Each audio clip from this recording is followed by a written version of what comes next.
Alright everyone, how you all doing? Hope you're all keeping safe out there.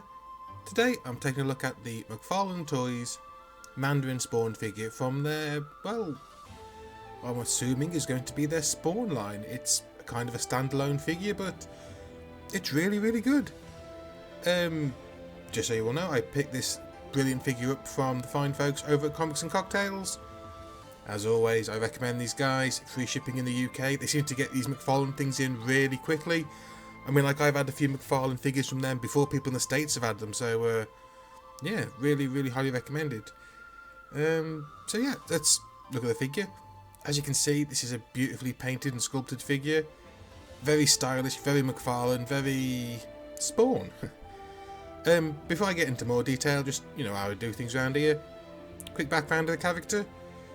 Okay, so, back in ancient China, well, I say ancient, I believe it's like 11th century China is kind of what they say.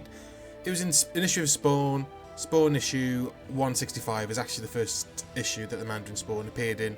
In that story, 11th century China, there's a lord who is taxing his people too much. The one village can't afford to pay, so instead of sending money and rice, they send a creature.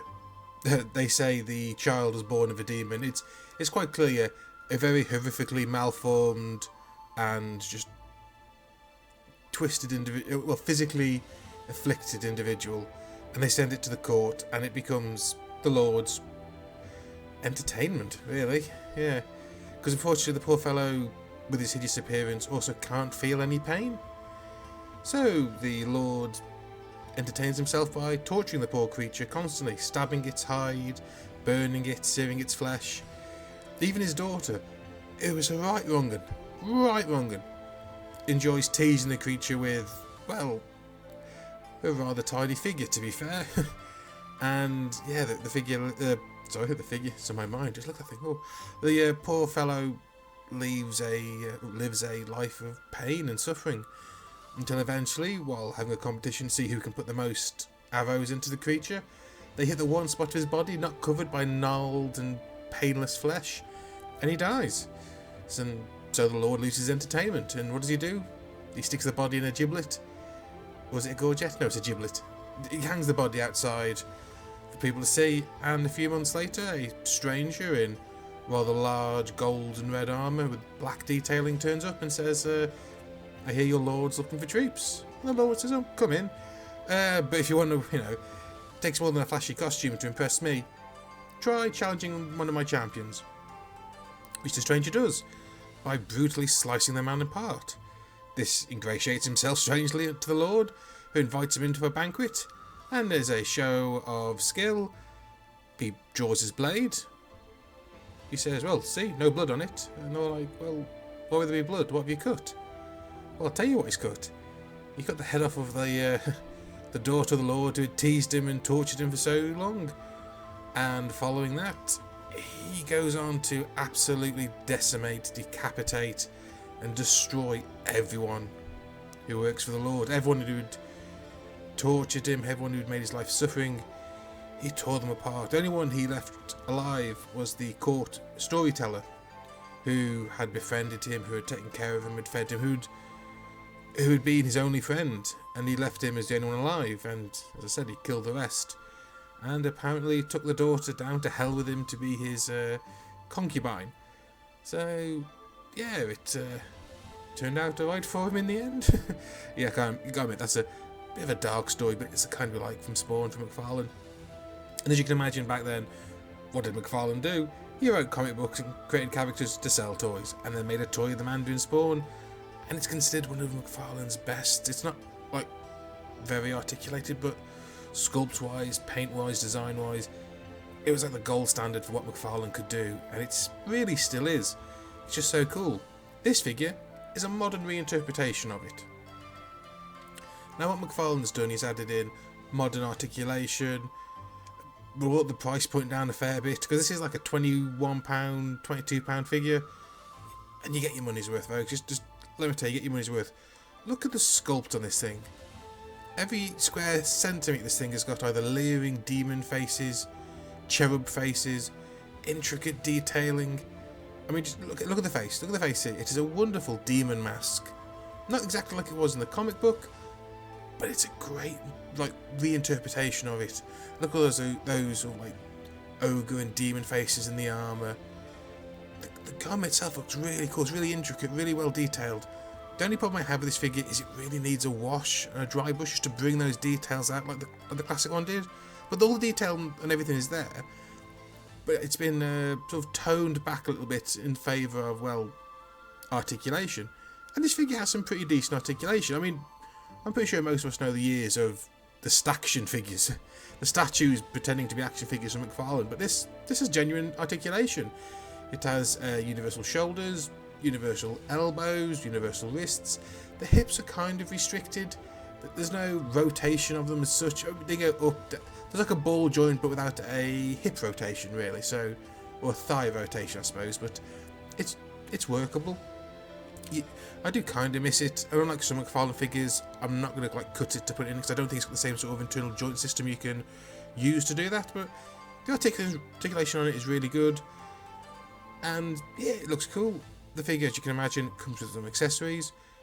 First up is this large. I don't think it looks like a traditional Chinese sword as I've got them in my mind, but it's a nice looking sword. It's gold with a red banded handle on it, a silver blade. It looks really cool. You could do some like paint, some shading, some highlighting to get the silver and the gold really popping, but yeah, apart from that, it looks really cool. You can hold it in either hand. It looks really good with it, actually, to be fair. And I kind of wish he had like the jade blades he's had in the comic book and the original toy came with, but this isn't too bad. It does actually come with another sword. This is more of a, I don't really know. It definitely looks in my mind more like stereotypical classic Chinese design. It's got the dragon on the blade. The handle of it is a open. Do you know what this is?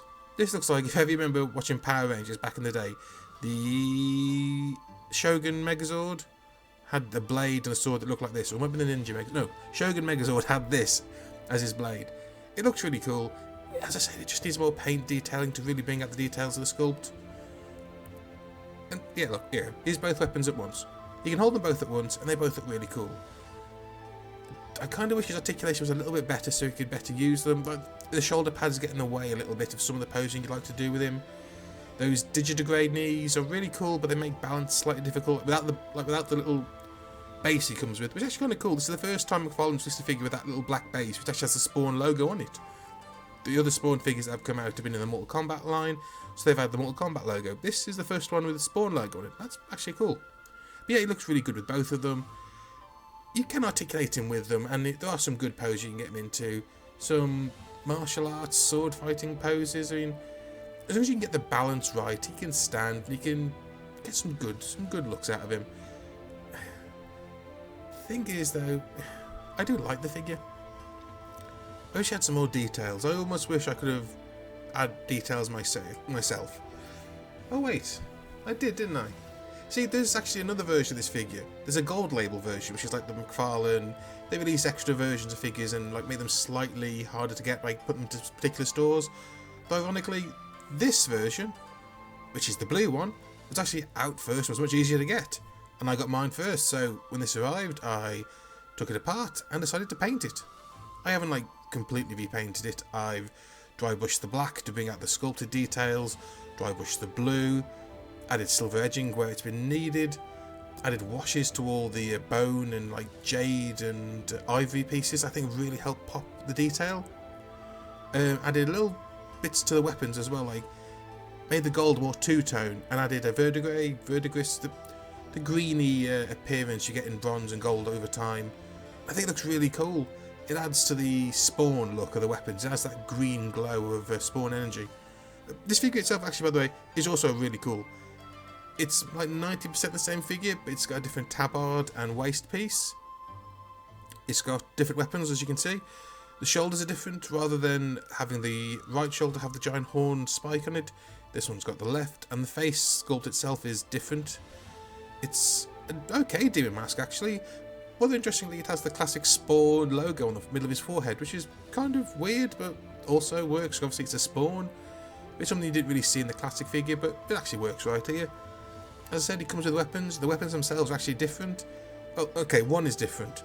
the different weapon is he comes with a large fan-ended spear. Yet again, looks really cool. I gave it a wash, brought some of the details out of the different golds. It's actually got, yet again, Spawn logos on it, which is really cool. And it looks really good in his hands. It's a long weapon, you can hold it with both hands, and yeah, I like it. He also comes with the same like large Megazord sword that the regular version did. As you can see, added some paint details, added some more gold, weathered the gold, weathered the bronzish gold of it. And that dragon really, I think, really stands out with just a simple wash in it. It really brings it to the fore. And yeah, I'm actually really glad I did that. Okay. So yeah, I got both figures. Let me just compare them to each other just quickly. Here you go. As you can see, they're both clearly like the same figure, but mirror images of each other. But the shoulder spikes are on the opposite sides. And they look really cool. They look like a great pair of Imperial Guards or great pair of warriors. And you can see the differences between them. Like the tabard on the regular version have the printed on Black Dragon. The Black Label version has all this sculpted like death and skull detailing, which is really cool. It's also got the same. The regular version has more like gold and this looks slightly more ornate, while the Gold Label version has more of this ivory, which, once you put a wash on and highlighted it a little bit, really stands out. Looks really cool. And yeah, I think they're really good together. I might put the two up in my display like this and have them facing off against each other, like they're maybe two different spawns from that era in Chinese history. It's possible. You never know. You could do, or maybe the Black Label one is actually more like the anti-spawn, like the Redeemer.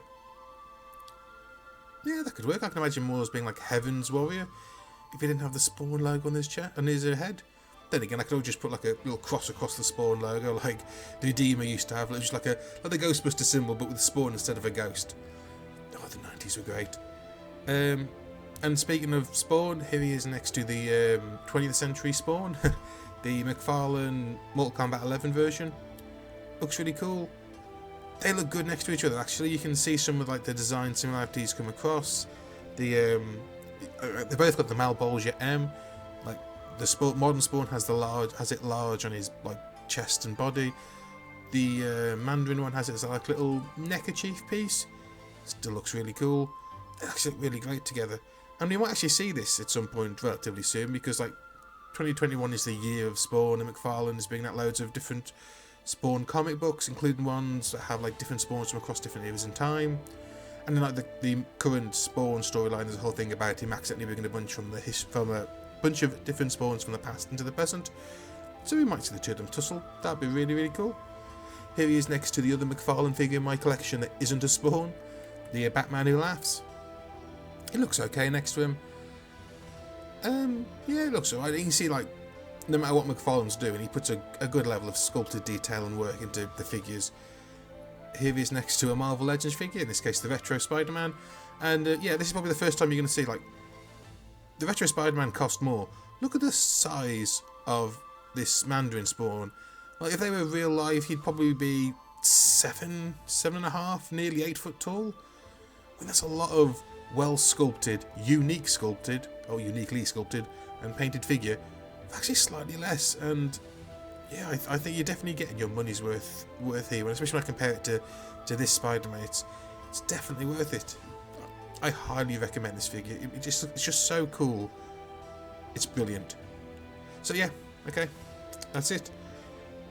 My final thought: I highly recommend picking up the Mandarin Spawn figure, both the regular version and the Gold Label. They both look fantastic. You can make them look even better with a little bit of work, a little bit of painting, like paint the pouch on the back, add some washes, some highlights, a bit of dry brushing. One thing I would definitely recommend is the head articulation is slightly restricted, because there's like two little tufts of hair sculpted on the back of his head. It's in both cases they're both just done in the basic black plastic. I removed them from the Gold Label version, and he has a lot better range of motion in his head, and you can't even see these pieces anyway because they're behind the collar. I will eventually be doing this to the original version, or the main version, just to give him a bit more neck articulation. But really, apart from that, they are brilliant, brilliant figures and a great start to what is going to be an independent Spawn line, because there are more Spawn figures coming out later in the year, and I really can't wait for them. They look amazing. But that's it, folks. Thank you for watching. Hope you enjoyed my review. I hope I've managed to inform your future purchasing decisions. And until next time, I want you all to stay safe, stay sane, and keep on rolling. And I'll see you all next time. Ta-da!